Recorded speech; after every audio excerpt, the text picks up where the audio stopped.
Cinema രംഗങ്ങളെ വെല്ലുന്ന തരത്തിലുള്ള കാര്യങ്ങളാണ് ദിലീപിൻ്റെ ജീവിതത്തിൽ നടന്നുകൊണ്ടിരിക്കുന്നത്. മനസ്സാ വാച അറിയാതെ കാര്യങ്ങളാണ് ഇതൊക്കെ എന്നായിരുന്നു നടി ആക്രമിക്കപ്പെട്ട കേസുമായി ബന്ധപ്പെട്ട് തൻ്റെ പേര് വന്നപ്പോഴും അറസ്റ്റിലായപ്പോഴുമെല്ലാം അദ്ദേഹം പ്രതികരിച്ചത്. സത്യങ്ങൾ പുറത്തു വന്നിരുന്ന ഒരു ദിനത്തിനായി കാത്തിരിക്കുകയാണ് ഞാനെന്ന് അദ്ദേഹം അഭിമുഖങ്ങളെല്ലാം ആവർത്തിക്കുന്നുണ്ടായിരുന്നു. അറസ്റ്റും ജയിൽവാസവുമെല്ലാം സിനിമയിൽ മാത്രം കണ്ടു മാത്രമേ പരിചയമുണ്ടായിരുന്നുള്ളൂ.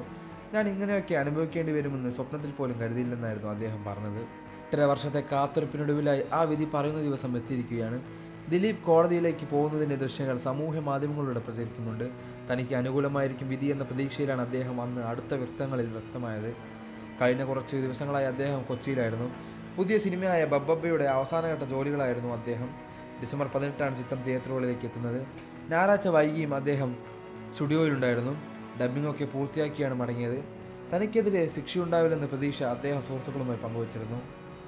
നടിയെ തട്ടിക്കൊണ്ടുപോയി ബലാത്സംഗം ചെയ്ത ദൃശ്യങ്ങൾ പകർത്തിയ കേസിലാണ് ദിലീപിനെ പ്രതി ചേർത്തത്. പൾസർ സുനിക്ക് കൊട്ടേഷൻ നൽകിയത് ദിലീപാണെന്നായിരുന്നു അന്വേഷണത്തിലെ കണ്ടെത്തൽ. എന്നാൽ താൻ അങ്ങനെ ഒരു കാര്യം ചെയ്തിട്ടില്ലെന്നായിരുന്നു ദിലീപ് വാദിച്ചത്. വ്യക്തിവിരോധനം തീർക്കാനായി തന്നെ കുടുക്കിയതാണെന്നായിരുന്നു അദ്ദേഹം പറഞ്ഞത്. കോടതിയുടെ പരിഗണനയിലുള്ള കേസായതിനാൽ അധികം പ്രതികരിക്കാനാവില്ല. എല്ലാം തുറന്നു പറയാനാവുന്ന ഒരു ദിവസം വരും എന്ന പ്രതീക്ഷ തുടക്കം മുതലേ ദിലീപ് പ്രകടിപ്പിച്ചിരുന്നു. മുഖ്യമന്ത്രി അടക്കമുള്ളവർക്ക് ദിലീപ് ഇതേക്കുറിച്ച് പറഞ്ഞ സന്ദേശം അയച്ചിരുന്നു. സംഭവവുമായി തനിക്ക് യാതൊരുവിധ ബന്ധവുമില്ല. മാനസികമായി കടുത്ത സമ്മർദ്ദത്തിലാണ് നേരിടുന്നത്. കുടുംബാംഗങ്ങളും അസ്വസ്ഥതയിലാണെന്നും ദിലീപ് വ്യക്തമാക്കിയിരുന്നു. അന്വേഷണ ഉദ്യോഗസ്ഥരോടൊപ്പം ഇതേ കാര്യം ദിലീപ് ആവർത്തിച്ചിരുന്നു. എന്നാൽ പൾസർ സുനി വെളിപ്പെടുത്തിയ ആദ്യ പേര് ദിലീപിൻ്റെതായിരുന്നു. കാവ്യമാധവനുമായുള്ള ബന്ധം ആദ്യ ഭാര്യയായിരുന്ന മഞ്ജു വാര്യരോട് ആക്രമിക്കേണ്ട നടി പറഞ്ഞിരുന്നു. ആ വിരോധമാണെന്നാണ് ഇങ്ങനെയൊരു കാര്യത്തിലേക്ക് നയിച്ചതെന്നായിരുന്നു വെളിപ്പെടുത്തൽ.